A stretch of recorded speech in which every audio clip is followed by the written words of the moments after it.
Aujourd'hui, nous sommes dans l'office de commerce qui s'appelle Côté Annemasse, ici, donc rue de Genève, qui nous prête ses locaux pour rencontrer deux champions cyclistes annemassiens, avoir une famille de champions, on va dire. Et donc, c'est à la fois Aurélien et puis Valentin, donc tous les deux. Qu'est-ce qui vous a donné l'un et l'autre l'envie de venir au vélo, puis ensuite de prendre une carrière dans le vélo? Le vélo, c'est un héritage vraiment familial, hein, avec notre papa depuis tout jeune. On a toujours baigné dans ce milieu et c'est ce qui nous a donné envie de faire du vélo petit à petit, s'inscrire au club d'Annemasse, faire des courses. Et puis ça, c'est petit à petit, on a été pris dans l'engrenage, on a fait de plus en plus de courses et ça a rythmé nos vies et jusqu'à maintenant où c'est notre profession de tous les jours, quoi. La même chose pour vous? Ouais, voilà, comme dit Aurélien, moi je me souviens pas avoir dit je veux faire du vélo. J'ai toujours été baigné dedans et c'était tout naturel de monter sur un vélo et après de suivre la famille sur les courses le dimanche et d'en faire à mon tour. Alors vous avez commencé votre carrière, vous avez commencé le vélo dans un club, peut-être celui d'Annemasse, l'un et l'autre? Alors moi j'étais au tout début au club de Cluse-Changé, donc voilà, j'ai fait, on va dire, la plupart de mes premières années école de vélo au club de Cluse-Changé. Je suis revenu au club d'Annemasse quand j'avais 16 ans, 16 ans, c'est ça. Donc voilà, j'ai fait deux clubs au Savoyard, deux très bons clubs formateurs avec des très belles écoles de cyclisme. Donc c'était que du plaisir d'évoluer dans ces deux clubs pour, on va dire, apprendre à faire du vélo. Voilà, même chose aussi. Même chemin, même parcours. Au départ, le club de Cluse. Et ensuite, on a changé en même temps de club pour aller à Annemasse. Alors Cluse, pour quelle raison particulière? Vous avez la famille là-bas ou c'était le club qui vous plaisait? Ouais, c'est vrai que papa était plus au club d'Annemasse pendant une période et on a aussi un héritage familial au niveau de Cluse et de Chongier. On avait pas mal de gens qu'on connaissait, donc c'est comme ça qu'on s'est mis au club de Cluse qui était à l'époque, qui avait une meilleure école de vélo que le club d'Annemasse d'ailleurs à l'époque, qui était souvent dans la première école de vélo de Haute-Savoie, donc c'est aussi pour ça qu'on est allé là-bas. Voilà. Et puis quand papa est devenu le président du vélo club d'Annemasse, donc vous l'avez suivi. Voilà, c'est ça. Ouais. Quand il a repris une licence de dirigeant au vélo club d'Annemasse, c'est naturellement qu'on est revenu faire du vélo pour le vélo club d'Annemasse. Donc voilà, Aurélien était déjà assez grand, hein, en dehors des catégories jeunes. Moi, j'étais sur la fin de mes catégories jeunes, donc voilà, j'ai fini au vélo club d'Annemasse et j'ai attaqué mes catégories, on va dire, un peu plus sérieuses au vélo club d'Annemasse. Alors le schéma professionnel, vous y êtes arrivé comment? Vous avez commencé l'un et l'autre dans quelle équipe? Alors peut-être vous en premier, puisque vous êtes l'aîné. C'est assez simple parce qu'on a exactement le même schéma pour arriver où on en est aujourd'hui. Alors, on est resté dans notre club jusqu'à la fin de nos années juniors, donc c'est la fin des années 17-18 ans, on est resté au club d'Annemasse. Au domicile familial, on a d'ailleurs fait tous les deux jusqu'au bac toutes nos études dans des écoles publiques de la ville. Et ensuite, on s'est dirigé tous les deux vers le centre de formation de l'équipe actuelle où on est à G2R Citroën Team, qui a un centre de formation à Chambéry, qui propose aussi en parallèle de l'accompagnement sportif, un accompagnement scolaire pour faire des études supérieures. Donc voilà, on a eu le même schéma tous les deux au centre de formation. Moi, c'est du sport-études en quelque sorte. Ouais, c'est du sport-études, mais c'est vraiment dissocier le vélo avec le centre de formation et les études avec l'école. C'est l'équipe qui a des partenariats avec certaines écoles pour nous permettre de continuer nos études. Ouais. Voilà. Puis vous avez été repérés l'un et l'autre ensuite. Voilà. Après, vu qu'on est dans la formation juste en dessous, voilà, avec les résultats, on a pu accéder au monde professionnel suivant dans nos années espoir. Alors ça fait quel effet justement d'être l'un et l'autre dans cette même équipe, G2R Citroën Team? Bon, déjà, c'est beaucoup de fierté. C'était peut-être un objectif qu'on avait ces dernières années avant que je passe professionnel. Et voilà, l'objectif, c'était bien sûr de courir dans la même équipe professionnelle si moi j'arrivais à passer professionnel. Donc maintenant, c'est chose faite et c'est beaucoup de plaisir et de fierté. Alors Aurélien, vous êtes le vainqueur d'une épreuve du Tour d'Italie. J'imagine que c'est une grande fierté pour vous. Ça augure d'une carrière quand même déjà assez formidable. Oui, c'est vrai que cette saison 2023 se déroule bien avec mes deux victoires, dont celle au Tour d'Italie qui est importante parce que c'est une victoire vraiment au plus haut niveau mondial. Et c'est un peu ce qu'on recherche dans nos sports en s'entraînant tous les jours. Donc c'est un joli déclic cette année. J'espère que ça va en appeler d'autres, même si ça va être difficile. Mais forcément, c'est ma plus belle victoire pour l'instant, ce qui vient de se passer le mois dernier. Donc j'ai envie de continuer là-dessus. Et pour moi, il n'y a pas de raison que ça s'arrête. Voilà, et puis vous vous préparez, parce que vous n'êtes pas sur le Dauphiné en ce moment, mais pour la prochaine grande course, qui est naturellement le Tour de France. Exactement, où l'objectif sera aussi d'essayer de ramener une victoire d'étape. Bon, et Valentin, donc votre parcours actuel, vous m'avez dit le Mont Ventoux tout à l'heure. C'est ça, ouais, moi c'est ma deuxième saison professionnelle seulement. Donc le Tour d'Italie, c'était mon premier grand tour, première course de 3 semaines. L'an dernier, c'était une saison plus pour découvrir un peu difficile, mais cette année, je suis content de mon début de saison, content de mon premier grand tour. Maintenant, on va partir sur des courses un peu plus accessibles, on va dire, en termes de niveau sportif, avec le Mont Ventoux Dénivelé Challenge et la Route de l'Occitanie, qui sont des courses avec un niveau un peu moins élevé que le Tour d'Italie. Donc voilà, j'espère que j'aurai les mêmes jambes que ce Tour d'Italie. Très bien. Alors, la carrière, vous êtes tous les deux au début, parce qu'on a vu quand même des champions qui allaient très loin en termes d'âge. On se rappelle en particulier de Raymond Poulidor, mais il y en a eu naturellement d'autres. Vous êtes un peu parti sur ce schéma. Vous avez un plan particulier sur la suite de votre carrière? Ouais, je pense que j'ai déjà fait une petite moitié, presque une moitié de ma carrière. Comparé à il y a 40 ou 50 ans, le vélo a complètement... Ça a beaucoup évolué et là, on va dire que nos saisons sont beaucoup plus remplies. Il y a beaucoup plus de stages qu'il y avait auparavant. Donc je pense qu'il y aura de moins en moins de carrières longues. Donc moi, je pense que j'ai fait peut-être une petite moitié. Après, c'est sûr que là, j'ai 27 ans. Je pense que j'ai encore 2, 3, 4 vraiment belles années devant moi où on dit que c'est nos plus belles années. Et après, voilà, on verra. Mais il faut... C'est tellement exigeant les courses du World Tour, comme le Tour ou le Giro, que si on n'est pas à 100% de nos capacités, c'est pas du tout agréable. Donc voilà, moi je ferai du vélo tant que je peux être acteur et tant que je prends du plaisir. Et là, actuellement, j'espère être dans mes meilleures années et oui, à une petite moitié de ma carrière. Et donc, Valentin, même chose, la préparation, la suite de la carrière, justement, mais là, vous allez un peu plus loin, forcément. Ouais, moi, j'espère que je ne suis pas à la moitié. Oui, ça serait mieux quand même. Non, mais c'est sûr, moi, j'ai eu la chance de passer pro assez jeune. Après, je ne sais pas si je ferai du vélo encore jusqu'à 35 ans, mais c'est vrai que c'est... Une saison professionnelle, c'est exigeant déjà sur le plan physique, mais aussi sur le plan mental. Il y a beaucoup de sacrifices à faire, beaucoup de déplacements. Donc, je ne sais pas si j'aurais l'envie de faire ça jusqu'à mes 35 ans, mais en tout cas, pour l'instant, j'ai envie de le faire pour un petit moment. Vous êtes devenu pro à quel âge? Eh bien, c'était l'an passé, donc j'avais 22 ans. 22 ans. 21 ans. Oui. C'est la moyenne en général. Il y a des gens qui partent plus tôt. Non, c'est quand même... Maintenant, ça a tendance à se rajeunir, le passage chez les professionnels. Aurélien, t'es passé à 23 ans. Maintenant, c'est beaucoup plus rare de voir des coureurs passer au-delà de 22 ans. Enfin, même s'il y en a beaucoup encore, mais avant, on ne voyait pas des coureurs de 18-19 ans passer professionnels. Maintenant, ça se fait tous les ans. C'est déjà le cas, effectivement. Ouais. Et puis, des coureurs qui viennent maintenant du monde entier. Enfin, c'est pas nouveau, mais je veux dire, il y a des pays qui n'étaient pas dans la course et qui viennent gentiment. Hein. Ouais, c'est sûr. On a vu le développement ces dernières années des pays comme le Danemark ou la Norvège, qui étaient, je pense, pas des grosses nations du vélo il y a encore 20 ans, et maintenant qui ont même une équipe professionnelle très compétitive. Donc c'est des nouveaux pays qui arrivent avec des jeunes très forts. On peut faire déjà un premier bilan, parce que vous êtes évidemment en pleine possession de vos moyens, bien sûr. Comment ça se passe chez AG2R, Citroën Team? Vous êtes bien dans cette équipe? Vous êtes bien entouré? Ouais, ça se passe plutôt bien. C'est une équipe assez familiale.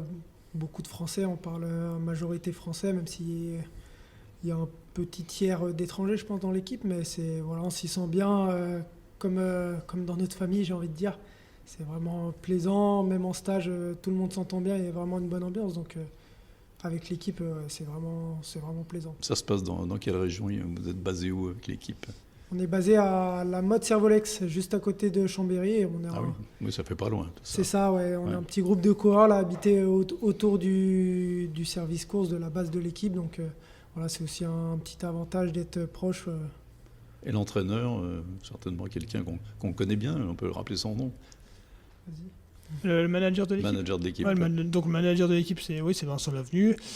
Donc ce qui c'est fait un un nom peu, déjà, oui, ouais. c'est un nom, c'est ce qui fait un peu notre attachement à l'équipe, cette équipe de la région qui a été, on a fêté nos 30 ans il y a 2 ans de l'équipe.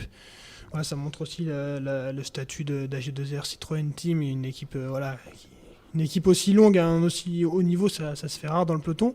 Il faut saluer le soutien de nos sponsors et évidemment du management de Vincent maintenant depuis 30 années. C'est sûr que c'est une équipe... Oui, on l'a vu sur pratiquement le Tour de France depuis déjà de nombreuses années, mais pas que, bien sûr. C'est ça. On a gagné... dans l'histoire de l'équipe, on a gagné pas mal d'étapes. Donc chaque année, on est souvent acteur. C'est une course qui nous réussit bien. Donc forcément, on se sent bien dans cette équipe qui a une ADN de la région, une ADN des pays de Savoie d'où on est originaire. Donc c'est ce qui fait aussi, même si on n'est pas dans une équipe pour le lieu où elle est, ça fait toujours un petit attachement en plus, quoi. Quand vous entraînez dans la région, alors peut-être plus autour de la Motte Servolex de Chambéry, ou même ici, il y a des endroits particuliers, vous aimez bien vous entraîner l'un et l'autre? Moi j'aime bien, si on parle d'ici, j'aime bien faire l'école de la Vallée Verte, notamment Saxel ou le col du Feu. On a une belle vue sur le lac. Donc, c'est vraiment sympa. On est au calme, il n'y a pas trop de voitures. Et l'été, les paysages sont super beaux, donc c'est cool. Voilà. Puis vous êtes à quelques minutes du domicile familial. Je ne sais pas si vous habitez toujours à Annemasse actuellement. Comment ça se passe? Non, on n'habite plus sur la plus en Haute-Savoie. Moi, j'habite à Aix-les-Bains et lui à la Motte Servolex, donc juste à côté du service course. À côté, oui. C'est vrai qu'on roule de moins en moins ici, mais voilà, les décors sont, on va dire, un peu similaires entre lac et montagne, avec le lac du Bourget et le lac Léman ici. Donc on n'est pas dépaysé. On est assez gâtés en matière de lac, effectivement. Et, vous êtes jeune, mais vous avez déjà une belle carrière. Quel conseil vous pourriez donner à des jeunes, un petit peu plus jeunes que vous, mais même si vous n'êtes encore pas très âgés, mais qui voudraient se lancer dans la carrière, qui se sentent des possibilités de faire quelque chose en matière de cyclisme? Qu'il faut s'accrocher, parce que le vélo, c'est un sport qui est quand même difficile. Mais voilà, il ne faut pas oublier même si nous c'est notre métier, il ne faut surtout pas oublier la notion de plaisir qui est vraiment importante, parce qu'on fait du sport pour son bien-être, pour se faire plaisir, pour avoir des sensations, et il ne faut pas que ça soit une contrainte pour devenir professionnel, sinon ça ne fonctionne pas. Donc il faut garder la notion de plaisir, de faire du vélo, c'est pas que des entraînements, c'est aussi se balader, prendre du temps, profiter des paysages, et il ne faut pas penser forcément qu'à la compétition et qu'à s'entraîner pour être meilleur. Il faut vraiment garder cette notion de plaisir en soi, quoi. Alors, dans l'histoire du cyclisme, là vous êtes 2 frères, vous êtes dans la même équipe, il n'y a pas tellement d'exemples comme le vôtre finalement, de familles où les gens ont couru ensemble. Vous en connaissez peut-être? Ouais, il y en a eu quand même tout le temps, toutes les générations. Là, je pense que dans le peloton, on est actuellement, je ne sais pas, il faudrait regarder peut-être 7-8 fratries dans le peloton quand même. Oui, c'est assez fréquent. Pour l'exemple le plus marquant, on a l'exemple des frères Schleck qui ont dominé un peu les courses en montagne il y a une grosse dizaine d'années. Ensuite, nous, on a une autre fratrie dans notre équipe, là, des Belges, Oliver et Laurens Nessen. Donc non, c'est quand même assez courant, mais voilà, ça court pas les rues, mais il y en a quand même pas mal. Moi, je pensais que vous étiez presque des cas uniques, mais c'est visiblement pas tout à fait le cas. Est-ce qu'il y a des gens qui ont à peu près le même écart d'âge que vous deux? Ouais, c'est ça, souvent entre 3 et 5 ans, les écarts d'âge. D'accord. Il y en avait même plusieurs, même sur le Giro, il y en avait déjà, on était 2 ou 3 fratries déjà. Donc. Alors, est-ce qu'il y a une émulation, justement? Est-ce que entre frères comme ça, vous avez envie de passer l'un devant l'autre, enfin, d'essayer de prendre de l'avance dans les courses quand vous êtes ensemble sur les routes? Moi, j'ai toujours été derrière pour l'instant, donc non, c'est sûr moi, il me tire vers le haut, c'est sûr que j'ai envie de le battre. Et lui, je pense qu'il n'a pas trop envie que je le batte, donc ça le pousse aussi au derrière. C'est une bonne stimulation, c'est effectivement. ça, ouais. On se pousse mutuellement. Il y a Ouais, une ça. concurrence familiale. Oui, forcément, inconsciemment, sans le voir, il y a forcément des comparatifs, c'est normal, Oui, c'est ça fait sûr. partie du jeu, mais voilà, c'est bien, pour l'instant, on n'évolue pas exactement dans les mêmes... enfin, pas dans le, si on évolue dans le même registre, mais on a encore des programmes assez différents, donc on se croise de moins en moins, mais c'est sûr que quand on commencera à se croiser de plus en plus, c'est qu'il y aura forcément un petit peu plus de concurrence entre nous. Et il y aura forcément un jour où on se disputera peut-être des places pour une sélection pour le Tour de France ou des autres grosses courses, forcément. Alors, une famille quand même de coureurs cyclistes, puisque le papa, alors même s'il n'a pas fait une carrière professionnelle, il a quand même de très très beaux résultats. Et puis la petite sœur aussi qui a fait une apparition quand même remarquée. Mais elle n'a pas poursuivi. Donc, alors là, pour le coup, c'est quand même une tribu complète de coureurs cyclistes.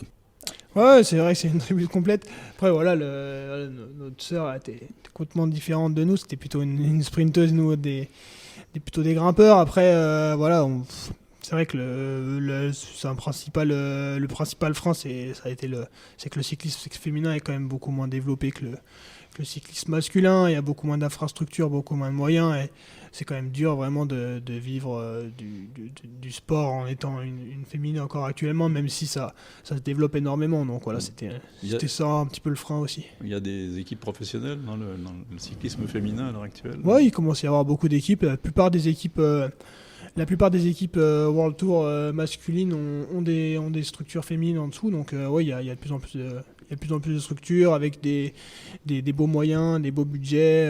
Voilà, même les organisations des courses hommes font de plus en plus d'efforts pour mettre au goût du jour des courses féminines, comme le Tour de l'an passé qui a été remis juste après nous. Donc voilà, ça se développe petit à petit quand même. Voilà. Et alors, cette année, vous êtes particulièrement gâté parce que vous êtes d'origine annemassienne, en tout cas, vous y avez vécu un certain nombre d'années. Et le Tour de France, il fait naturellement une étape ici. Enfin, il y a un départ ici d'Annemasse.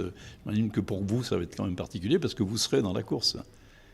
Ouais, forcément, ça a un attachement particulier. C'est aussi pour ça que ça me tenait vraiment à cœur de faire le Tour cette année. Le parcours est, on va dire, très très régional.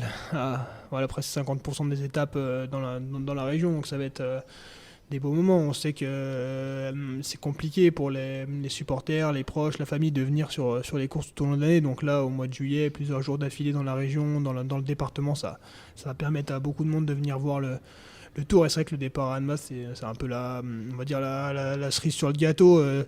Voilà, la dernière fois, c'était il y a plus de 15 ans, donc ça arrive tous les 15 ans. Donc 15 ans, c'est plus qu'une carrière. Donc il y a très peu de chances que ça se reproduise.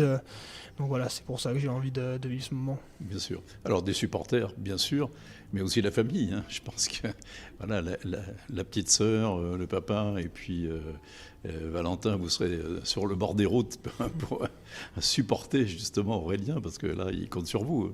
Ouais, bien sûr, moi je serai pas sur le vélo, mais j'ai pas envie de louper ça pour autant, donc je vais essayer d'être sur le bord des routes pour encourager toute l'équipe et Aurélien. Voilà. Alors, quelle étape éventuellement vous viseriez parce que, dans la région en particulier?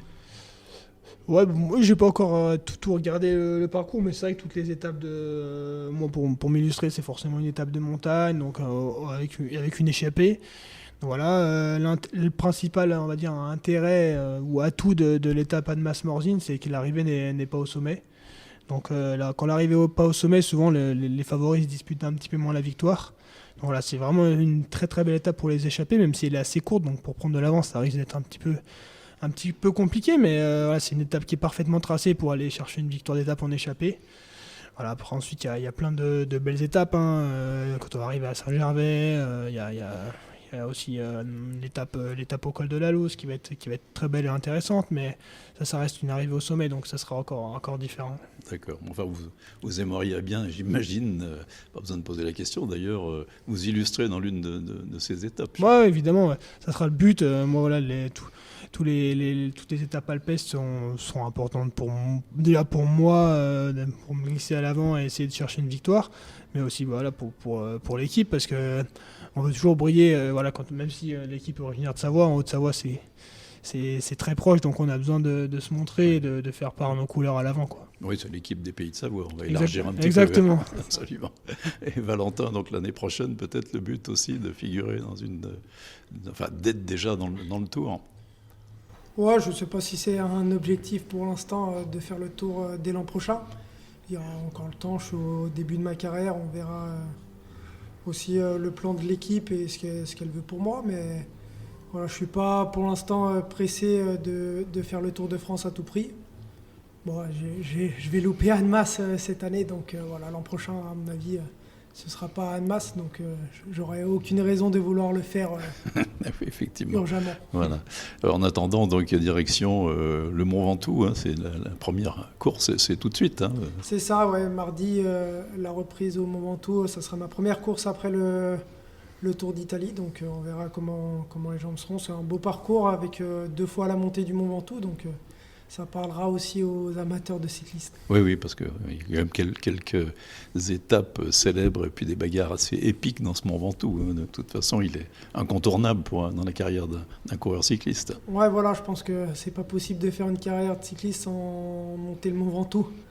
J'imagine. Il est très très souvent au programme du Tour de France, donc maintenant il y a en plus le Mont Ventoux Dénivelé Challenge, donc ça fait 2 occasions de pouvoir le prendre en course et j'ai déjà fait l'an dernier, c'était ma première fois que je le faisais et cette année je vais reprendre part à cette course, donc c'est un col mythique, une ascension vraiment, vraiment unique, différente de celle des Alpes. On n'est pas du tout dans un décor montagneux, on ne monte pas très haut malgré le nombre de kilomètres qu'on a à monter, mais voilà, c'est une belle ascension. Très bien. Voilà, en tout cas, on va vous souhaiter que du bonheur dans naturellement le Tour de France avec ce départ Annemasse et puis pour vous la suite de la carrière et puis on espère aussi assez rapidement maintenant vous retrouver dans la grande boucle qui n'est plus tellement une boucle d'ailleurs en passage en fait. C'est très bien. Valentin, Aurélien, merci beaucoup. Merci à vous. Ouais, merci à vous, c'était cool. Tell me something.